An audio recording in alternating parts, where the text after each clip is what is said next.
ওসমান হাদির মরদেহ। আর এইভাবেই স্বামীর জন্য অঝরে কাঁদছে হাদির স্ত্রী। খুব অল্প বয়সে স্বামী হারিয়ে আজ পাগল প্রায় তিনি। হাদির জন্য একদিকে সারা দেশের মানুষ দোয়া করলেও কিছু মানুষ প্রশ্ন তুলেছিলেন, স্বামী মরে যাওয়ার পরেও স্ত্রী কেন সামনে আসছে না। প্রশ্ন তুলেছেন প্রত্যেক জায়গায় কেন ফাতেমা তাসনিম ঝুমা দৌড়াদৌড়ি করছেন। অবশেষে দেখা গেল স্বামী হারিয়ে অঝরে কাঁদছেন হাদির স্ত্রী। তবে খোঁজ নিয়ে জানা যায় ওসমান হাদির স্ত্রী অত্যন্ত পর্দাশীল একজন নারী, যিনি যে কোনো অবস্থাতেই তার পর্দা নষ্ট করবেন না, যার কারণে তিনি কখনো ক্যামেরার সামনে আসেননি। একই কারণে ওসমান হাদির আম্মাকেও কেউ ক্যামেরার সামনে দেখতে পাননি। হাদির পরিবার আলেম পরিবার নামে এলাকায় সুপরিচিত। কোরআন হাদিসের শিক্ষা, নৈতিকতা ও দ্বীনি আদর্শে গড়ে ওঠা এই পরিবারের প্রায় সবাই আলেম। সংগ্রাম টিকে থাকার লড়াইয়ে হাদি একসময় প্রাইভেট পড়িয়েছেন, পরে সাইফুর সহ বিভিন্ন কোচিং সেন্টারে শিক্ষকতাও করেন। সর্বশেষ ইউনিভার্সিটি অফ স্কলার্স নামে একটি বেসরকারি বিশ্ববিদ্যালয়ে ওসমান হাদি শিক্ষকতা করেছিলেন। তিনি বরিশালের রহমতপুরে বিয়ে করেন। তার 1 বছরের একটি পুত্র সন্তান রয়েছে। হাদির স্ত্রী যখন অন্তঃসত্ত্বা, তখনই হাদি গণ অভ্যুত্থানে ঝাঁপিয়ে পড়ে। অথচ নতুন বাংলাদেশে সবার আগে হাদিকেই গুলিবিদ্ধ হতে হলো। শরীফ ওসমান হাদিকে শেষ করে দেওয়ার এই মিশনে এবার একে একে সামনে আসছে পর্দার আড়াল থেকে নেতৃত্ব দেওয়া মাস্টারমাইন্ড, যারা শুটার ফয়সাল করিম মাসুদকে কাজে লাগিয়ে হাদিকে শেষ করার মিশনে নেমেছিলেন। হাদিকে শেষ করার এই মাস্টার প্ল্যানে এবার নতুন তথ্য সামনে এসেছে। তদন্তে এবার উঠে এসেছে আরও এক ঘাতকের নাম, যিনি এই মিশনের অন্যতম একজন মাস্টারমাইন্ড, শাহিন আহমেদ ওরফে শাহিন চেয়ারম্যান। গোয়েন্দা সংস্থার ভাষ্য অনুযায়ী অর্থ ও অস্ত্র দুটোর ব্যবস্থাপনাতেই তার সরাসরি ভূমিকা ছিল। ইনকিলাব মঞ্চের মুখপাত্র শরীফ ওসমান হাদি আমাদের ছেড়ে চলে গেছেন, তবে আজ তার বিষয়ে এমন কিছু অজানা তথ্য ভাইরাল হচ্ছে যেগুলো এতদিন প্রকাশ পায়নি। সেগুলো জানলে আপনি অবাক হবেন। শরীফ ওসমান হাদিকে শেষ করার পেছনের আসল মাস্টারমাইন্ড কে এই শাহিন চেয়ারম্যান, আর ওসমান হাদির কি সেই অজানা তথ্য যেগুলো এতদিন মানুষ জানতো না? হাদির মৃত্যুর পর কেন তা এত ভাইরাল? চলুন সেগুলো জেনে আসি। ভিডিওটা শেষ পর্যন্ত না দেখলে আপনি চরম মিস করবেন। জুলাই অভ্যুত্থানের অন্যতম সম্মুখ সারির সংগঠক ও ইনকিলাব মঞ্চের আহ্বায়ক শরীফ ওসমান হাদি হত্যাকাণ্ডের পেছনের পরিকল্পনাকারীদের বিষয়ে নতুন তথ্য সামনে আসছে।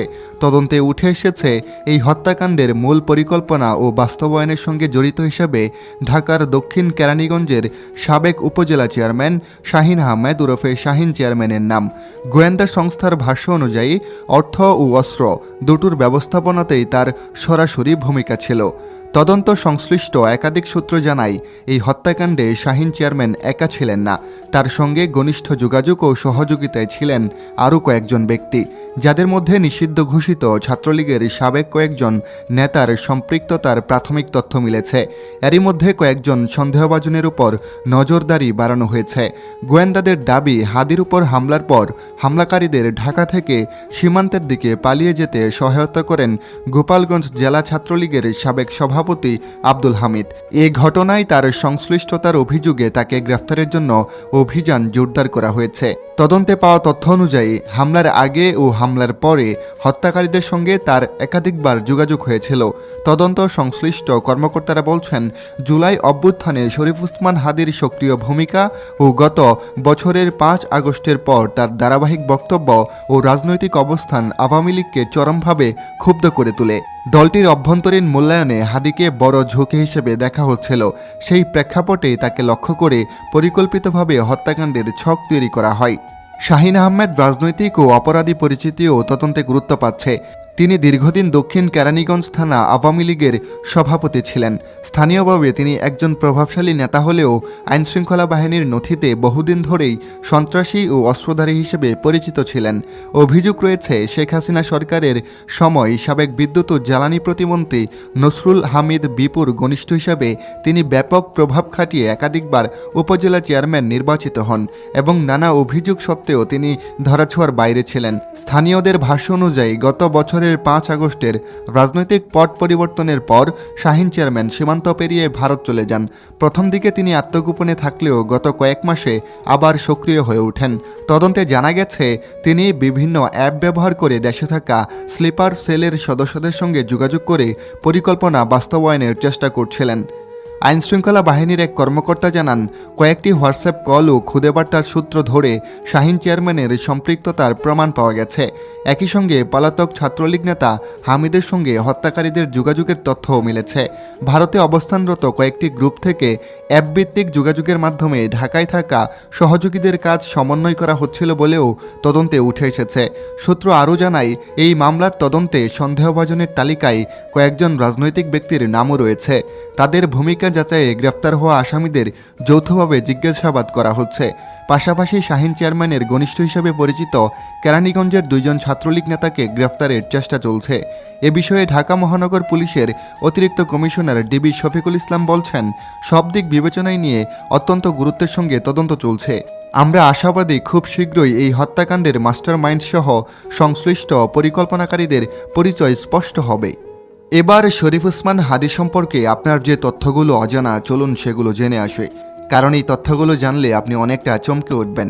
হাদি স্কুলে লেখাপড়া করেননি, মাদ্রাসা থেকে তিনি আলিম পাশ করেছেন। দাখিল 5ম এবং 8ম শ্রেণীতে ট্যালেন্ট পুলে বৃত্তি পেয়েছেন। দাখিল পরীক্ষায় মাদ্রাসা বোর্ড থেকে প্রথম স্থান অর্জন করেন এবং আলিম পরীক্ষায় 2য় স্থান অর্জন করেন। তিনি মিশরের আল আজহার বিশ্ববিদ্যালয়ে এবং অস্ট্রেলিয়ার সিডনি বিশ্ববিদ্যালয়ে স্কলারশিপ পেয়েছেন। কিন্তু দেশত্ববোধে উজ্জীবিত হাদি ভর্তি হন ঢাকা বিশ্ববিদ্যালয়ে। আরেকটা বিষয় জানলে আপনি আরও অবাক হবেন যে তিনি ইংল্যান্ডের একটি বিশ্ববিদ্যালয় থেকেও শিক্ষকতায় নিয়োগপ্রাপ্ত হন। ছোটবেলা থেকে অত্যন্ত মেধাবী এবং সুন্দর ব্যবহারের কারণে মেয়েরা তার প্রতি আকৃষ্ট হতেন। কিন্তু তিনি মনে করতেন, মহান আল্লাহ পাক তার সাথে যার জুটি বেঁধে রেখেছে তার সাথেই তার বিবাহ হবে। তাই অযথা প্রেমের মতো গুনাহের কাজে লিপ্ত না হয়ে পারিবারিক সিদ্ধান্তে বিবাহ করেন এবং বর্তমানে এক সন্তানের জনক। উসমান হাদি এবং তার পরিবারের সাথেও ছিল গভীর সম্পর্ক। তাদের মধ্যে কখনো কোনো দিন ঝামেলা হয়নি। তিনি শাহবাগের মোড়ে যেরকম বক্তব্য দিতেন, পরিবারের সবার সাথেও তেমনই ব্যবহার করতেন। তার পরিবারে কখনো কোনো অন্যায় অবিচার হতোই না। তাদের পরিবার ছিল একটি আলেম পরিবার, যে পরিবারে 5 ওয়াক্ত নামাজ এবং সবকিছুই ধর্মীয় ভিত্তিতে করা হতো। হাদি কখনো ছাত্রলীগ, ছাত্রদল, ছাত্র শিবির, ছাত্র ইউনিয়ন অর্থাৎ কোনো ছাত্র রাজনীতির সাথে সংশ্লিষ্ট ছিলেন না। কারণ তিনি মনে করতেন এদেশের ছাত্র রাজনীতি করা মানেই হলো তোষামোদি করা। তাই তিনি এই ধরনের ছাত্র রাজনীতিকে ঘৃণা করতেন। তিনি ছিলেন একজন খাঁটি দেশপ্রেমিক। হাদির মুখে সবসময় হাসি লেগেই থাকত, কখনো কারো সাথে কটু ব্যবহার করতেন না। তিনি কোনোদিন দুষ্টমির ছলেও কোনোদিন কারো মনে আঘাত দিয়ে কথা বলেননি। তিনি সবসময় চাইতেন, বাঁচলে বীরের মতো, মরলে বীরের মতো। এই চেতনাবোধ তিনি তার সকল বন্ধুদের মাঝে ছড়িয়ে দিতে পেরেছেন। তিনি কাউকে ভয় পেতেন না, কাউকে তোষামোদি করে চলতেন না।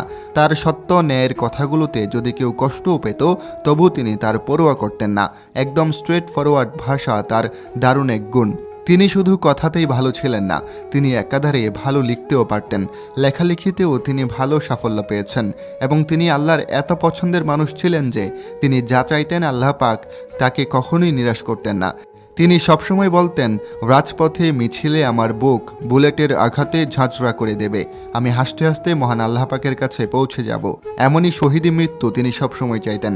আল্লাহ পাকের কি অশেষ রহমত, তার চাওয়া মতো শহীদি মৃত্যু আল্লাহ পাক তাকে দিয়ে অমর করে রেখেছেন। এবং মহান আল্লাহর কাছে আমার প্রার্থনা রইল, আল্লাহ আপনি ভারতীয় আধিপত্য ভেঙে চুরমার করে দিন, সকল ষড়যন্ত্রকে ধুলোয় মিশিয়ে দিন। এছাড়া উসমান হাদিকে যারা হত্যা করেছে তাদের ধরিয়ে দিন, আমিন। আমরা সকলেই শহীদ উসমান হাদির জন্য আল্লাহ পাকের কাছে দোয়া করব, তিনি যেন তাকে বেহেশতের উচ্চ মাকাম দান করেন, আমিন। প্রিয় দর্শক, শেষ করছি আমাদের আজকের এই আয়োজন। রাজনীতি নির্ভর এরকম বিশ্লেষণ এবং তথ্য পেতে আমাদের চ্যানেলটি সাবস্ক্রাইব করে আমাদের পাশেই থাকতে পারেন, কেননা আমরা এই চ্যানেলে বর্তমান সাম্প্রতিক রাজনৈতিক নির্ভর নানান ধরনের ভিডিও বানিয়ে থাকি। আপনি যদি তথ্য উপাত্তে ভরপুর রাজনৈতিক ভিডিওগুলো দেখতে পছন্দ করেন, তাহলে আপনি আমাদের পরিবারের সদস্য হয়ে যান। প্রিয় দর্শক, দেখা হবে খুব শীঘ্রই পরবর্তী কোনো ভিডিওতে। ততক্ষণ সবাই নিজের খেয়াল রাখুন, সুস্থ থাকুন, ধন্যবাদ। ঘটেছিল বন্ধুরা ওসমান হাদির সাথে, তাকে কেন মারা হলো, এমন একটা চাঞ্চল্যকর তথ্য বেরিয়ে এসেছে। সে যদি না মরতো তাহলে সে এমন কিছু তথ্য ফাঁস করে দিত যা দেশের জন্য খুবই একেবারে ভালো হতো। তাই আপনাদের কাছে অনুরোধ বন্ধুরা, যে খুনি তাদের কি শাস্তি চাই, আপনারা অবশ্যই ফাঁসি চাই না অন্য শাস্তি চাই, অবশ্যই কমেন্টে লিখে দিতে ভুলবেন না। ধন্যবাদ, ভালো থাকেন, সুস্থ থাকেন, নিজেদের খেয়াল রাখতে ভুলবেন না।